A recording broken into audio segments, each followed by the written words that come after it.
What's up guys, my name is Andy, and on this video we're going to go over the 10 things that you should do to your classic Mustang.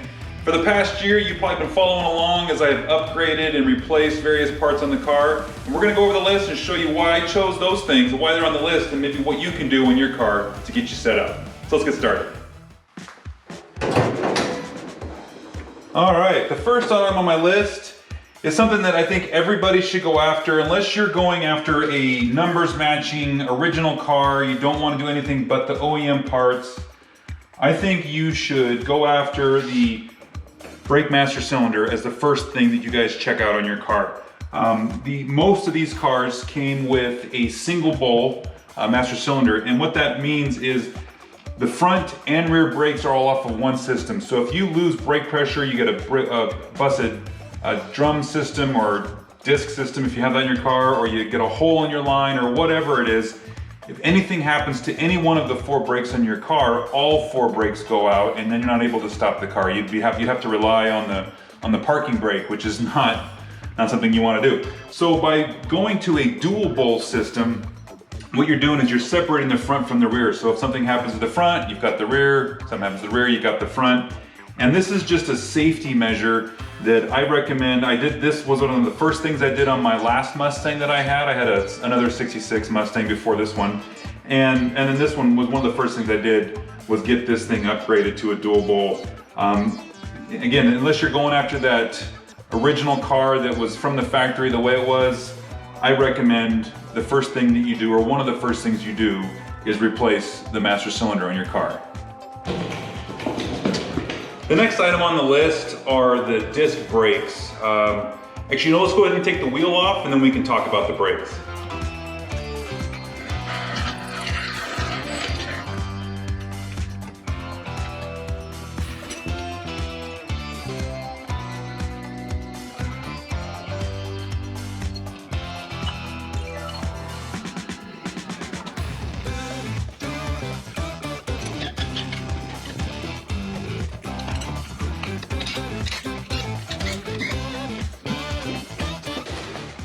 Okay, so the disc brakes on this car, can we get by without disc brakes? Absolutely. The drum brakes worked. They came with the cars. They went decades on drum brakes. However, now that we have this option, and to do this, it's relatively cheap, proportionally, to do a disc brake. I think I paid like 600 bucks for this whole set for the front, and that included the braided lines. It's one of those things that it's a peace of mind and it's a safety feature. Again, if you're going for the straight up, keep it original, all factory parts, I can see how maybe you wouldn't want to do this. But adding this feature really does improve the safety of the car, and particularly when I have my wife or my son in the car, having, with the master cylinder, the dual master cylinder, and then couple it with these disc brakes, I do feel a lot better about being safer with the car. The next item on the list is the radiator. This is a Champion radiator. It's a 2-row, I think they're 1-inch tubes, and it's a little bigger than we probably need it to be, particularly for this 289 that's in here, but I wanted to make sure that I kept the motor, happy. On my temp gauge, the needle runs in between the M and the P of temp on our stock gauge, and so I've noticed that with this thing, it doesn't get overheated, everything runs happy. In fact, you probably saw that other video where I just put this electric radiator, or this electric fan for the radiator in. That was a recent upgrade. And so this is something, again, it's something that should be gone after. If you want to keep the car original, then, sourcing one of these units probably isn't gonna work for you, but keeping the motor happy with the cooler temps, is something that we should think about and put on your list.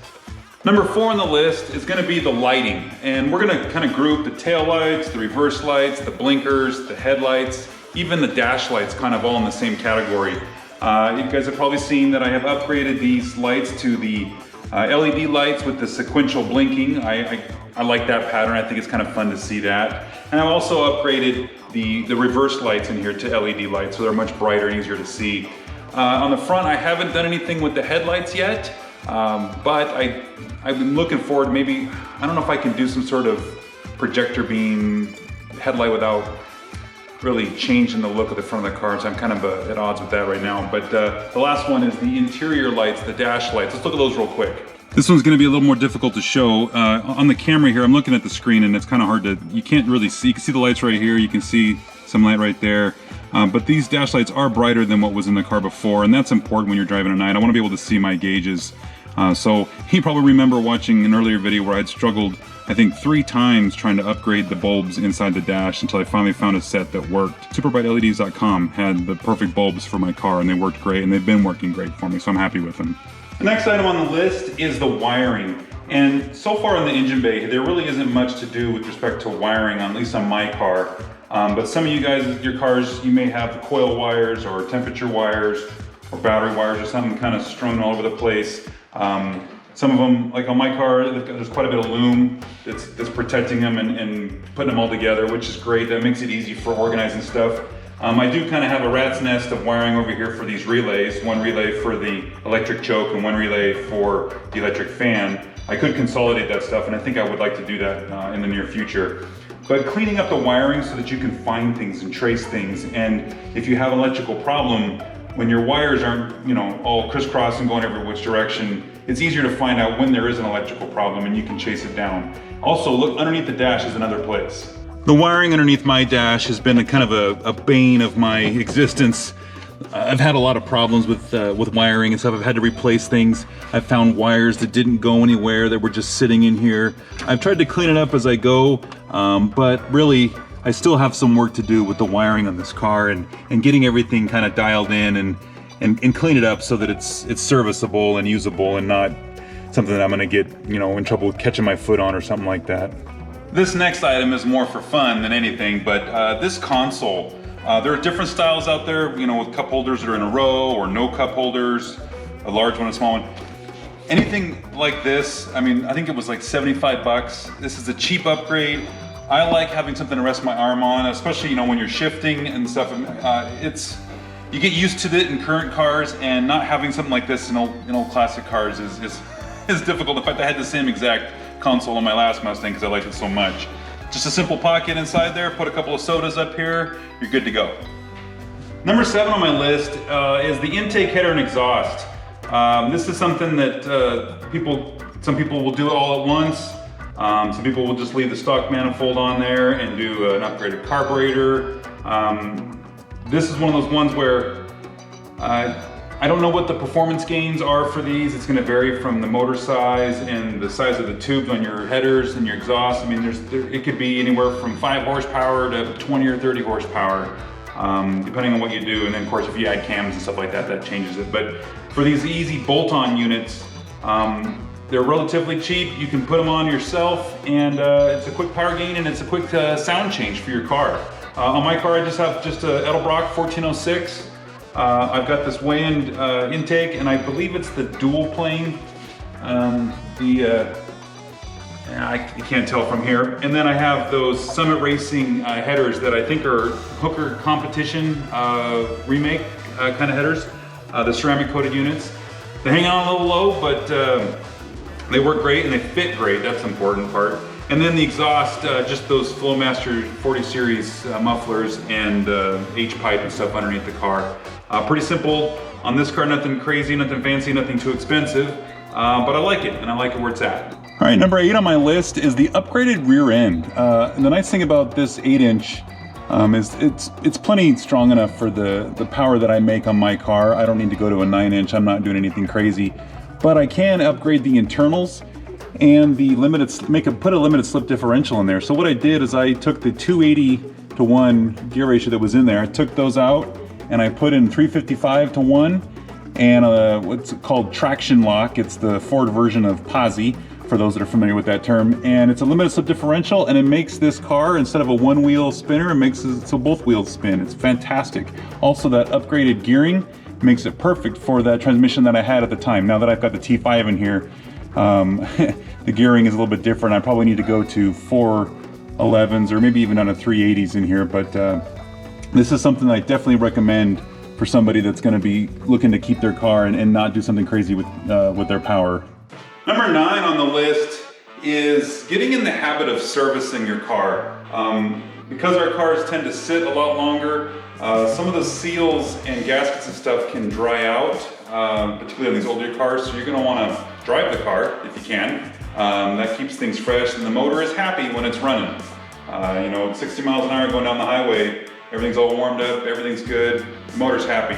Not all of us can drive our car all the time, but keeping the service up on your car is really gonna prolong the life of it. Keep an eye on seals, keep an eye on gaskets, keep an eye on the wiring. You know, the jackets of the wiring can get old and cracked, and that could lead to electrical problems. Even the engine oil, as it sits there too long, you know, what really breaks down the oil is the heat cycles on it. But you don't want to leave oil in the car for 10 years. Let's get some new oil in there and get that freshened up. So just keeping an eye on your parts of your car, keeping things serviced, that will really go a long way with keeping your car up to date.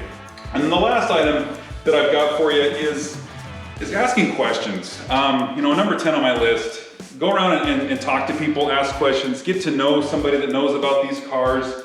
Go online. There's a lot of great places online for information. There's a couple that I go to a lot. In fact, for all you guys at VMF, my hat's off to you guys. You've done a lot to help me out and keep my car going. And another reason why you want to ask questions is to keep you from spending money on parts that either you don't need or won't work. Several of these videos that I have made were either because I had messed something up because I didn't ask a question, or I had bought a part that I thought would work and it didn't, and if I would have asked the question, I probably would have been just fine. I get in the habit too. I'm a guy, I want to do things myself. I think I know what I'm doing, and sometimes if I would just ask, I probably would have saved myself some headache and some money. We learn best from our mistakes, but sometimes mistakes can be expensive and we want to stay away from those. So guys, that takes care of that. That's my 10 things that you should do to take care of your classic Mustang. This list was kind of in order, but it's mostly for the guys that are just getting into this. You want some ideas of some things to do, where to go, what to look out for. This list will help get you going. Everybody's car is different. Everybody's car is gonna have different requirements, different needs, and then your taste of what you're looking for. You know, I didn't say anything about wheels and tires. I didn't say anything about lowering the car. I didn't say anything about the interior of the car and how it looks, other than that console. I'm pretty excited about that console. But there's a lot of different ways you can go. Keeping your car up to date with maintenance and replacing parts like that dual bowl master cylinder to make your car safe will go a long way and allow you to keep enjoying your car. So guys, if you like the video, give me a thumbs up, I'd appreciate it. And if you subscribe, it helps my channel out and I'd appreciate that too. All right, thanks for sticking with me. We'll see you in the next one.